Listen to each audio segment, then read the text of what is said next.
2023년 6월 실거래가 기준 마이너스 43%가 하락한 대전의 아파트는 어디일까요? 지금 공개합니다. 요즘 집값이 바닥을 찍었다는 기사와 대전 부동산 시장에 대한 긍정적인 기사들이 많이 나오고 있습니다. 실제로 그러한지 부동산 데이터들을 가지고 팩트 체크를 해보고 대전 부동산 시장의 현재와 미래를 살펴보도록 하겠습니다. 오늘의 체크 포인트, 첫 번째, 하락률 탑5 단지 알아보기. 두 번째, 하락단지 입지 확인. 세 번째, 미분양. 네 번째, 공급.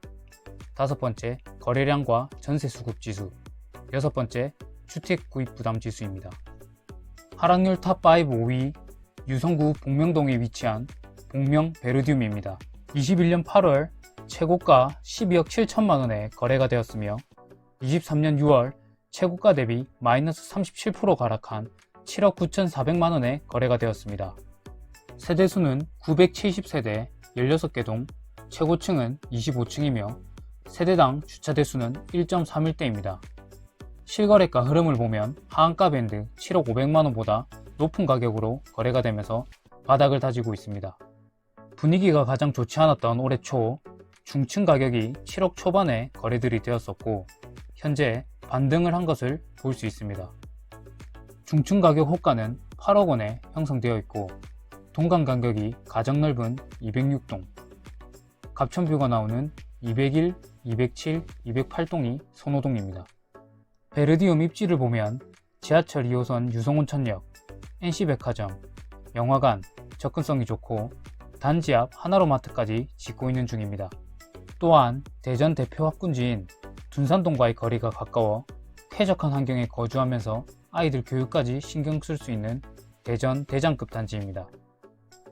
지난 3월 유성구는 나노반도체 국가산업단지 지역으로 선정되면서 앞으로 3만 5천 명의 인구를 더 흡수하게 되는 대전 충남권 대표지역이 될 것입니다. 하락률 탑5 4위는 유성구 관평동의 대덕 테크노밸리 10단지입니다. 22년 2월 최고가 7억 5천만 원에 거래가 되었으며 23년 6월 최고가 대비 마이너스 37% 하락한 4억 7,500만 원에 거래가 되었습니다. 세대수는 1001세대 16개 동, 최고층은 22층입니다. 세대당 주차대수는 1.6대로 여유가 있는 편이며 실거래가 흐름을 보면 하한가 밴드인 4억 6천만 원보다 위에서 거래가 되면서 바닥을 다지고 있는 모습입니다. 중층 이상 호가는 5억 5천만 원 선에서 형성되어 있으며 34평 로얄동은 조용하고 단지 뷰가 나오는 1005동입니다. 대덕 테크노밸리 10단지 입지를 보면 지리적으로 대전 중심에서 멀리 떨어져 있어 좋은 입지라고 볼 순 없지만 이름에서 알 수 있듯이 대덕 테크노밸리 산업단지 주거타운으로 계획적으로 지어진 택지지구 형태로 주거지와 일자리, 상권이 확실하게 분리되어 있는 쾌적한 지역입니다. 10단지는 테크노밸리에서 가장 입지가 좋은 단지이며 초, 중, 고 모두 끼고 있으며 단지 앞 마트와 학원가들이 형성되어 있어서 아이들 키우기 좋은 환경입니다. 하락률 탑5 3위는 대덕구 법동의 법동 이편한 세상입니다. 21년 9월 최고가 7억 9,800만원에 거래가 되었으며 23년 6월 최고가 대비 마이너스 37% 하락한 4억 9천만원에 거래가 되었습니다. 세대수는 1503세대 12개 동, 최고층 29층이며 세대당 주차대수는 1.23대입니다. 실거래가 흐름을 보면 하한가 밴드인 4억 9,500만원 선에서 거래들이 되면서 바닥을 다지고 있습니다. 중층 이상 가격은 5억 3천만원 선에서 형성이 되어 있고 앞에 가리는 게 없고 학교 접근성이 좋은 108동이 로얄동입니다. 법동 이편한 세상 입지를 보면 대전에서 가장 평당가가 낮은 대덕구에 위치하고 있으나 대덕구에서 선호도가 높은 송천동과 함께 아파트 밀집 지역으로 수요가 있는 지역입니다. 학군을 보면 중리초등학교 초품화 단지이며 송천동 학원가를 가깝게 보낼 수 있는 장점이 있습니다. 상권은 단지 앞 중리전통시장이 있어서 편리하게 이용할 수 있지만 재개발로 지어진 단지이다 보니 주위 환경이 쾌적하지 못하고 단지 바로 옆 화물기차들이 드나드는 조차장역이 있어서 소음이 있으며 외관상 좋지 못한 단점이 있습니다. 하락률 탑5 2위는 유성구 관평동의 대덕 테크노밸리 1단지입니다. 21년 최고가 5억 5천만원에 거래가 되었으며 23년 5월 최고가 대비 마이너스 40%가 하락한 3억 3천만원에 거래가 되었습니다. 세대수는 총 666세대 13개 동, 최고층은 25층이며 세대당 주차대수는 1.3위대입니다. 실거래가 흐름을 보면 하한가 밴드인 3억 1천만원 선에서 거래들이 되면서 바닥을 다지고 있습니다. 중층 이상 호가는 3억 후반에 형성되어 있고 정남향의 동강 간격이 가장 넓은 108동, 109동이 로얄동입니다. 테크노밸리 1단지는 배울초 초품화 장점이 있지만 대덕대로와 바로 붙어있는 단점, 메인 상권과 하권과 기준으로 외곽에 위치하여 입지가 조금 떨어진다고 볼 수 있습니다. 하락률 탑5 1위는 유성구 도안동의 도안베르디움입니다.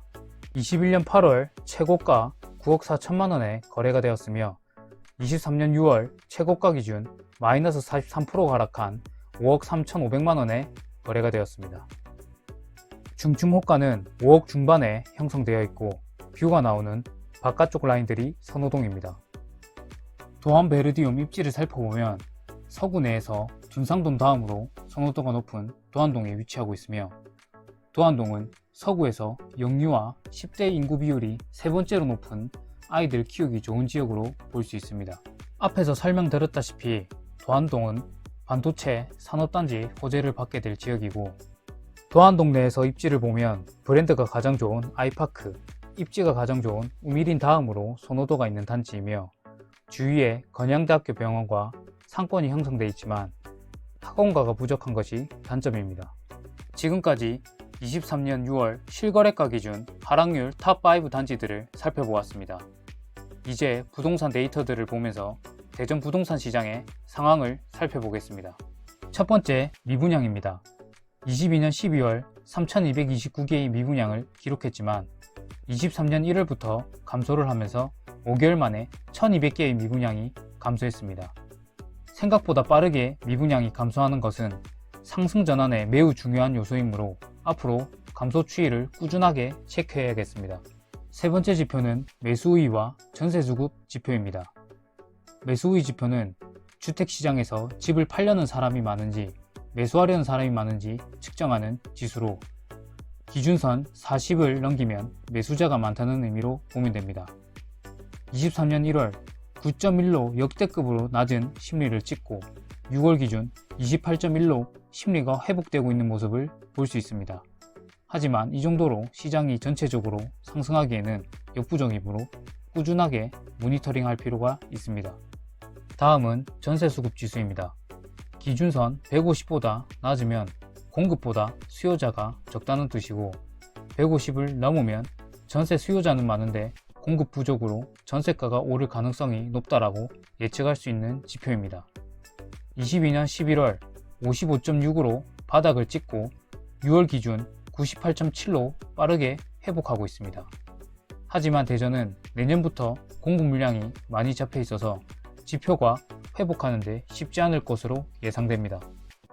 다음은 공급 물량입니다. 23년 올해는 적정 수요보다 물량이 적지만 24년, 25년, 2년 동안 초과 공급이 잡혀 있습니다. 대전은 세종과 영향을 주고받는 지역으로 항상 세종의 공급 물량과 함께 봐야 하는데요. 24년, 25년 세종의 공급 물량이 많이 없지만 대전의 자체적인 공급량이 많아서 투자자들은 유의할 필요가 있습니다. 26년, 27년에는 공급 물량이 급감을 하는데 정말로 안전할까요? 준공 예정 물량을 같이 보겠습니다. 준공 예정 물량은 후분양, 재개발 등 분양 날짜가 확정적이진 않지만 현재 공사가 진행되고 있는 상황이므로 결국 시장으로 공급되는 물량입니다. 26년, 27년도에 적정 수요치만큼 입주가 될 수 있다는 것을 염두에 둬야겠습니다. 마지막으로 주택구입 부담 지수입니다. 분기별로 발표되는 지표로 중위소득 가구가 중간가격 주택 구입 시 대출 상환 부담을 나타내는 지수로 23년 3분기 역대 최고점인 86.6을 찍고 하락을 하면서 23년 1분기 기준 71을 기록했습니다. 하지만 평균인 56.6보다 아직 높은 수준입니다. 실거래가와 여러 부동산 지표들을 확인한 결과 대전 부동산 시장의 바닥은 지난 것으로 보입니다. 하지만 낮은 전세가로 투자로 접근하기에는 아직 쉽지 않은 상황입니다. 앞으로도 구독자분들을 위해서 꾸준하게 부동산 지표들을 공유하면서 시장 상황을 전달해 드리도록 하겠습니다. 오늘 내용이 도움이 되셨다면 구독과 좋아요 부탁드리겠습니다. 감사합니다.